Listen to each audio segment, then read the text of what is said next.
পর থেকেই চলতে থাকে এই সংগঠনের একের পর এক সামাজিকমূলক কাজ। তারা আজ পর্যন্ত কখনো থেমে থাকেনি।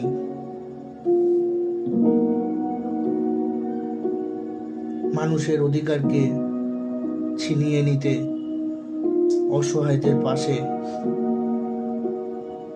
দাঁড়াতে এবং সমাজকে দূষণমুক্ত করতে মানবাধিকার কমিশন সোদপুর শাখার সদস্যরা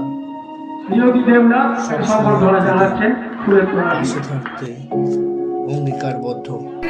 ভরে উঠল, প্রদীপ প্রজ্বলিত করলেন বাগবাজার মায়ের বাড়ি থেকে আগত আমাদের অত্যন্ত প্রিয়, আমাদের শ্রদ্ধেয় মহারাজজি, বরুণ মহারাজজি মহাশয়। তাকে আমরা ধন্যবাদ জানাই বারংবার। আমাদের হিউম্যান রাইটসের পক্ষ থেকে অসংখ্য অসংখ্য ধন্যবাদ তাকে আমাদের মধ্যে উপস্থিত হওয়ার জন্যে। পুরো ভিডিওটি সম্পূর্ণ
বছর কি কাজ কি করেন আপনারা?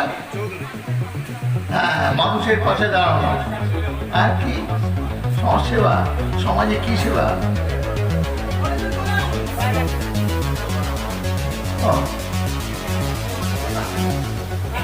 মানে আপনারা মেনলি হচ্ছে মানুষের পাশে দাঁড়ানো। কোন মানুষের পাশে দাঁড়াচ্ছে? যারা বিপদগ্রস্ত এবং যাদের আর্থিক সম্পত্তি নেই। এবং মঞ্চ সুন্দরভাবে আমরা পবিত্রতায় পরিপূর্ণ করে দেব এবং সঙ্গে প্রদীপ প্রজ্বলিত করছেন মহারাজজি, বাগবাজার মায়ের বাড়ি থেকে আসা মহারাজজি আমাদের মধ্যে এই মুহূর্তে প্রদীপ প্রজ্বলিত করছেন সুন্দরভাবে। তার হাত ধরে পবিত্রতার ছোঁয়ায় আমাদের প্রদীপ এবং অবশ্যই এই অঞ্চল তার সান্নিধ্যে, তার পবিত্রতার সান্নিধ্যে উদ্ভাসিত হয়ে উঠছে। অসংখ্য অসংখ্য ধন্যবাদ মহারাজজিকে। প্রদীপ প্রজ্বলিত করে তিনি আমাদের এই মঞ্চ এবং তৎসহ আমাদের অনুষ্ঠানকে পবিত্রতা দান করলেন, সৌন্দর্য দান করলেন।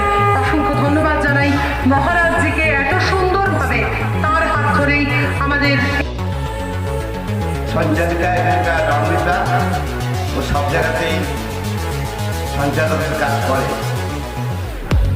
বিভিন্ন রাজনৈতিক দলের প্রোগ্রামও করে, রক্তদানও করে, বিভিন্ন কমিটি সব জায়গায়। কেননা ওইখানকার এখন অনেক পপুলার অ্যাঙ্কার হিসেবে, তাই ওকে আমরা সব জায়গাতেই দেখতে পাই। তো আমার ছেলে বন্ধুরা একসাথে পড়তো, আমার ছেলে আছে বিজি মামাজি আছে, ওর বাবাকেও আমি চিনতাম, মাকেও চিনি, সবাইকে চিনি। আজকে ন্যাশনাল হিউম্যান রাইটসের যে প্রোগ্রাম, এই প্রোগ্রামে যারা এর আয়োজক হল তাদের প্রত্যেককে আমি আন্তরিক ভালোবাসা জানাচ্ছি। গতকাল বিশ্বকর্মা পুজো গেছে,